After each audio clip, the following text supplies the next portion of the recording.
Assalamualaikum warahmatullahi wabarakatuh. Anak-anak semuanya, gimana kabarnya?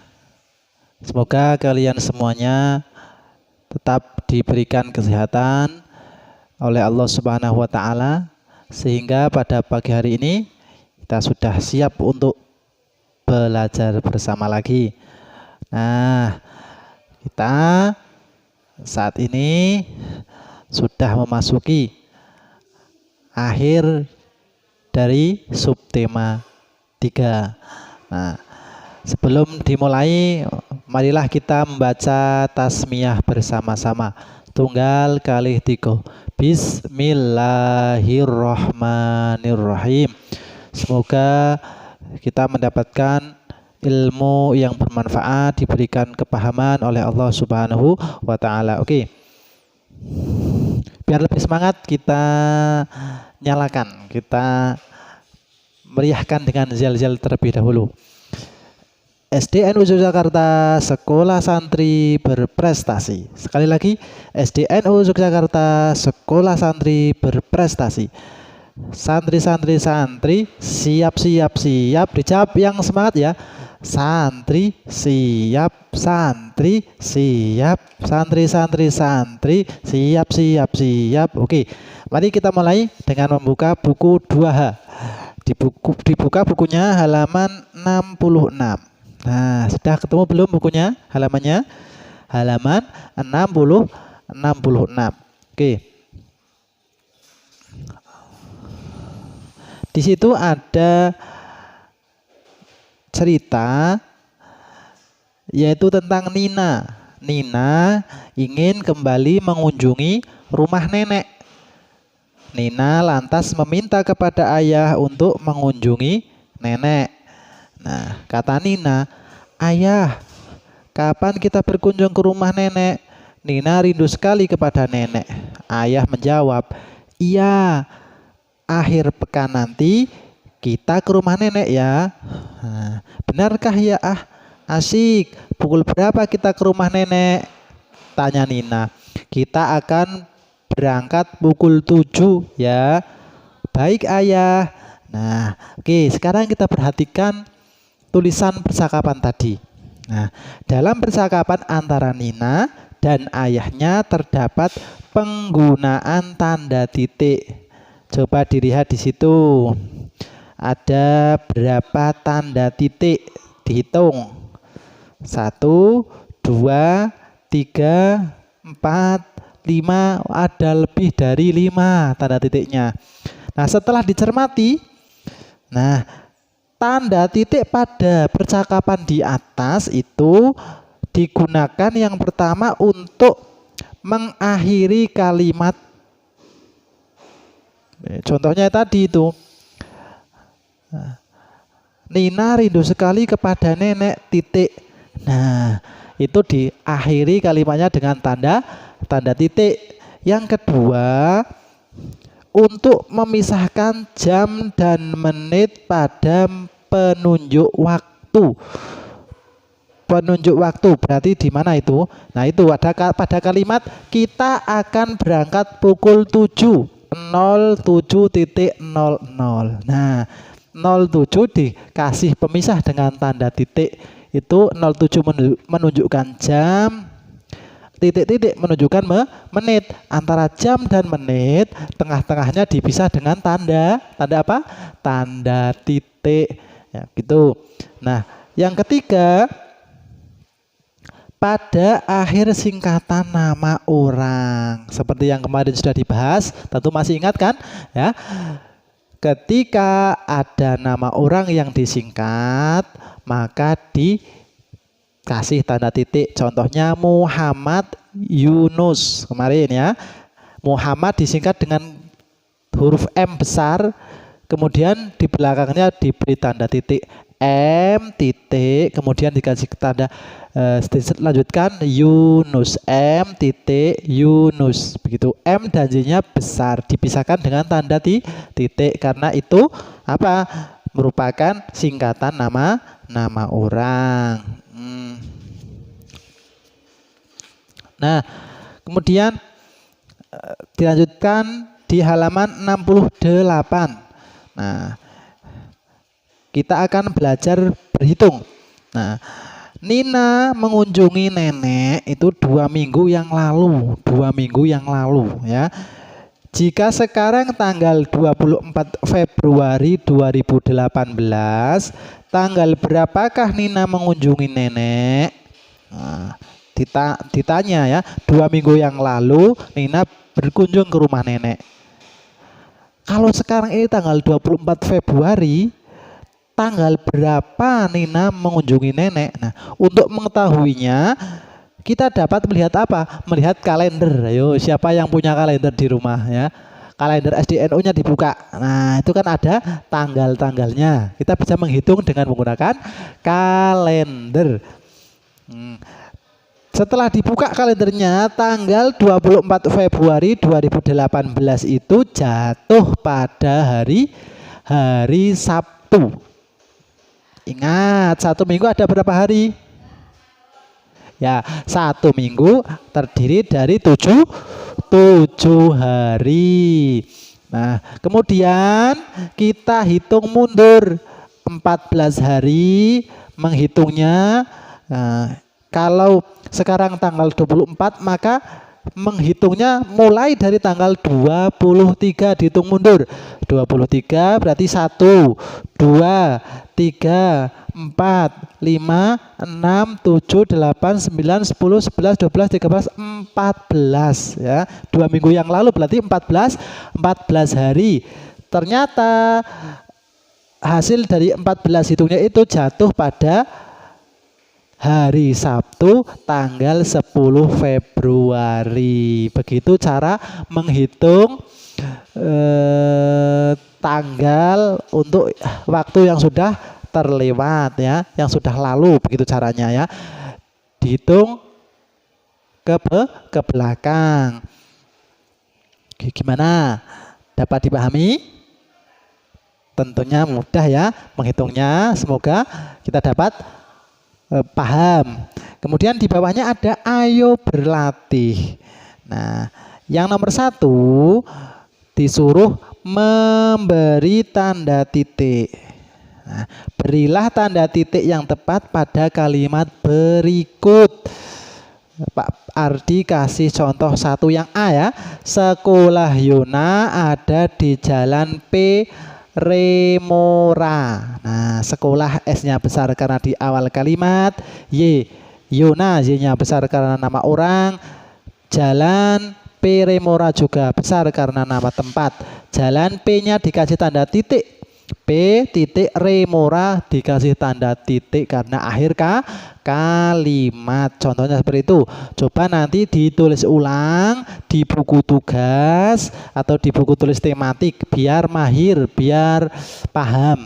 Karena dengan menulis itu berarti tidak hanya melihat tetapi juga berpikir, dan dari pikiran itu kita wujudkan dengan tulisan sehingga kita bekerja 3 kali. Melihat, menulis, melihat, berpikir, dan menulis. Nah, kalau sudah 3-tiganya itu sudah bisa, maka itu artinya kita sudah paham dengan materinya. Kemudian di nomor 2 ada soal, silakan nanti dibaca dan dikerjakan ya sesuai dengan yang sudah Pak Ardi sampaikan tadi. Nah, kita lanjutkan di halaman 70. Silakan dibuka halaman 70. Nah, bisa dilihat itu, diamati gambarnya. Nah, itu ada suasana di jalan raya ya. Suasana di jalan raya. Nampak ada orang yang berjalan di trotoar, ada yang menyeberang jalan, ada yang mengendarai mobil, dan juga ada yang mengendarai motor. Nah, apa yang ingin kamu ketahui tentang gambar di atas? Nah, jika kita mau mengetahui gambar di atas, kita dapat mengajukan beberapa pertanyaan. Seperti, apa yang terjadi jika pengendara motor tidak berhenti saat lampu lalu lintas warna merah menyala? Itu kan ceritanya di situ, di gambarnya ada lampu rambu lalu lintas yang sedang menyala merah. Nah, kemudian saat itu juga ada orang yang menyeberang di tempat penyeberangan atau zebra cross ya kemarin itu ya. Nah, kalau kok yang pengendara motor itu tidak berhenti saat lampu merah menyala, artinya apa yang akan terjadi? Dia akan menabrak pejalan kaki yang sedang menyeberang begitu. Kemudian yang B, di mana pejalan kaki sebaiknya berjalan? Nah, kemarin sudah dibahas ya. Pejalan kaki itu sebaiknya berjalan di tepi, di pinggir jalan, yaitu di tempat penyeberangan namanya trotoar. Begitu. Seperti itu. Bapak-bapak yang berkacamata, yang membawa tas ya, itu menyeberang di trotoar. Selanjutnya, bagaimana aturan menyeberang jalan bagi pejalan kaki? Yo, kemarin sudah dibahas juga. Aturannya gimana? Ya. Aturan menyeberang yang pertama, dipastikan rambu lalu lintas menyala merah. Setelah menyala merah tentunya kendaraan-kendaraan pada berhenti semuanya. Nah, saat berhenti itulah kita menyeberang. Menyeberangnya harus di tempat penyeberangan yang namanya apa? Zebra cross. Yang D, apa saja yang digunakan pengendara motor untuk menjaga keselamatan ketika berkendara? Yo, apa saja? Ya, sebelum berkendara dipastikan motornya itu tidak bermasalah. Ada bensinnya, terus apalagi menyala lampunya ya, lampu utama maupun lampu yang kanan kiri itu untuk petunjuk ya. Kemudian remnya, gasnya itu harus dipastikan normal, tidak bermasalah. Kemudian bagi pengendara motor itu harus memakai helm pengaman kepala ya, dipakai helmnya, baik yang mengendara maupun yang membonceng harus memakai helm. Itu aturan pengendara motor untuk menjaga keselamatan. Nah, kemudian di halaman 71 kita dapat mengamati gambar di atas ya, ada gambar itu diamati, kemudian kita bisa membuat kalimat pertanyaan sesuai dengan gambar. Nah, tadi sudah ada contohnya, kita bisa menggunakan membuat kalimat pertanyaan berdasarkan gambar yang ada di halaman 71. Ingat ya, syarat membuat kalimat pertanyaan yang pertama apa? Diawali dengan apa? Kata tanya. Diawali dengan kata tanya. Ayo, apa saja kata tanya itu? Oke, ya. Apa, siapa, kapan, di mana, mengapa, bagaimana, itulah kata tanya. Hafal toh? Apa, siapa, kapan, di mana, mengapa, terus bagaimana. Itulah kata tanya, itu diletakkan, ditulis di awal kalimat pertanyaan. Ya, kemudian setelah diawali dengan kata tanya, ditulis kalimat yang mau ditanyakan, terus diakhiri dengan apa? Dengan, yuk jangan lupa diakhiri dengan tanda tanya. Ya, gitu. Coba nanti dibuat 3 saja. Diawali dengan kata tanya, diakhiri dengan tanda tanya. Pertanyaannya sesuai dengan gambar yang ada di halaman 71. 3 kalimat ditulis di buku tugas. Oke. Nah, kemudian di halaman 72. Nah, ini teman-teman Nina sedang bermain lempar bola. Nah, sedang bermain lempar bola. Nah, di halaman sekolah ini mereka sangat bersemangat bermain lempar bola. Siapa saja? Ya, Nina itu kelompoknya ada Tony, Deli, Made, dan Lani. Karena sangat bersemangat, Tony tidak sengaja melempar bola terlalu jauh. Wah, kenceng sehingga bolanya jauh. Bolanya mengenai Nina. Waduh, malah mengenai kepalanya nih Nina. Karena merasa bersalah, Tony meminta maaf kepada Nina. Tony yang melempar bola terlalu kenceng, bolanya terlalu jauh mengenai kepala Nina. Nah, Tony meminta maaf kepada Nina. Nina memaafkan Tony. Nina dan teman-teman kembali bermain dengan gembira. Gimana caranya Tony meminta maaf? Nah, diawali dengan kata apa? Maaf. Maafkan aku, Nin. Aku tidak sengaja. Tidak apa-apa, Tony. Nah, karena tidak sengaja, maka dimaafkan ya. Meminta maaf dan memaafkan, saling memaafkan itu merupakan sikap yang baik, sikap yang terpuji. Mau meminta maaf dan juga memaafkan adalah sikap yang terpuji. Sikap tersebut merupakan wujud persatuan. Nah, saat kita berlomba, mengikuti lomba, kemudian mengikuti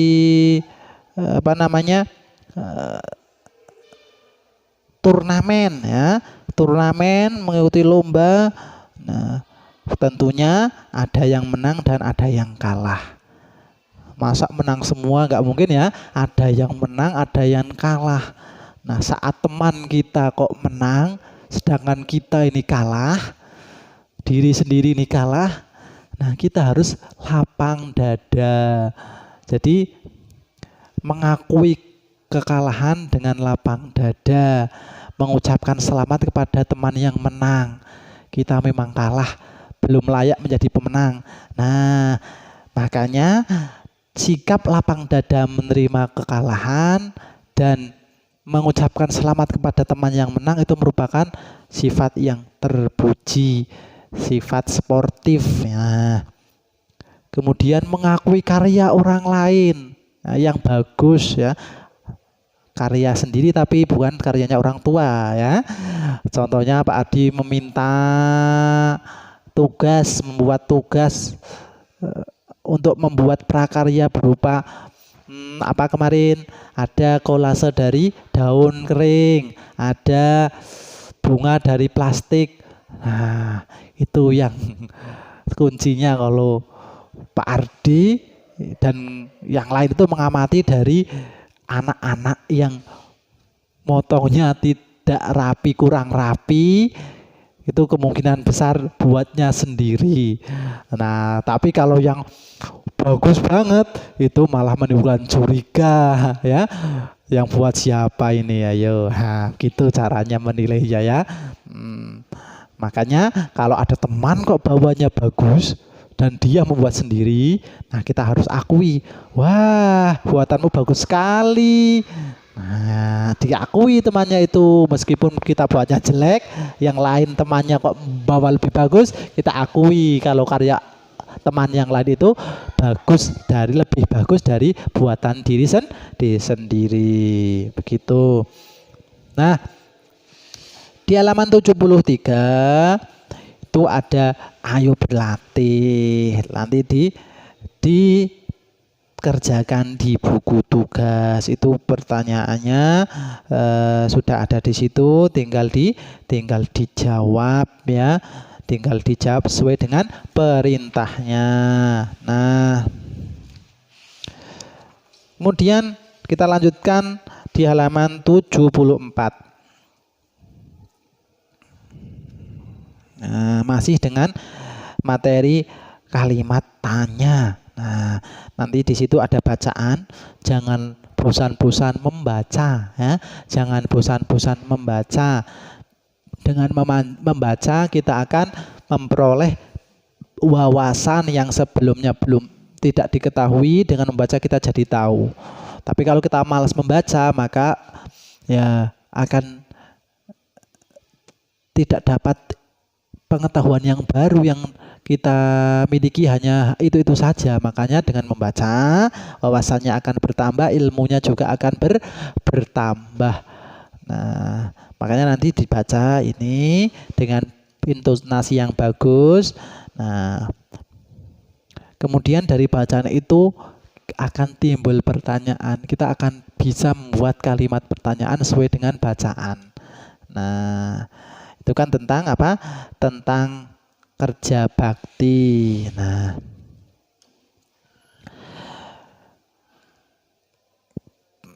kerja bakti di halaman 75 itu kan memperbaiki jalan ya. Banyak jalan yang harus diperbaiki. Perbaikan jalan belum bisa diselesaikan hari ini. Karena yang rusak banyak sehingga tidak selesai satu hari. Kerja bakti akan dilanjutkan seminggu lagi. Berapa hari berarti seminggu lagi itu? Yo, 7 hari lah, 7 hari lagi. Jika hari ini tanggal 11 Februari 2018, hari dan tanggal berapakah kerja bakti akan dilanjutkan? Dilihat penanggalannya, dilihat tanggal 11 Februari. Oh, 11 Februari 2018 itu harinya hari Minggu. Kemudian karena tadi 1 minggu lagi, maka kita menghitungnya dari angka 12. Satu hari ya, satu hari 12, 13, 14, 15, 16, 17, 18. 1 minggu ada 7 hari, berarti 1 minggu lagi dari tanggal 16 itu tanggal 18 ya. Kalau 1 minggu lagi itu berarti kan maju, bukan mundur. Kalau kemarin atau yang lalu itu mundur menghitungnya. Tapi kalau akan dilanjutkan seminggu lagi, berarti menghitungnya maju. Jangan lupa ya. Nah, menghitung maju sebanyak 7 hari setelah tanggal 11, dimulai dari tanggal 12 itu satu hari. Nah, setelah dihitung tadi, kerja bakti akan dilanjutkan pada hari Minggu 18 Februari 2018. Nah, di sini ada soal. Nah, nomor 1 disuruh membuat kalimatnya, nomor 2 menulis manfaat jika bersatu, dan nomor 3 menghitung. Nah, demikian mungkin yang dapat Pak Adi sampaikan. Jika ada yang kurang jelas, ada yang belum paham, silahkan nanti tulis di kolom komentar ya. Mungkin sekian dulu. Sampai berjumpa di lain waktu. Mohon maaf atas segala kekurangan dan kesalahan. Kita akhiri dengan alhamdulillahirabbil alamin. Subhanakallahumma wa bihamdika asyhadu alla ilaha illa anta astaghfiruka wa atubu ilaik. Wassalamualaikum warahmatullahi wabarakatuh.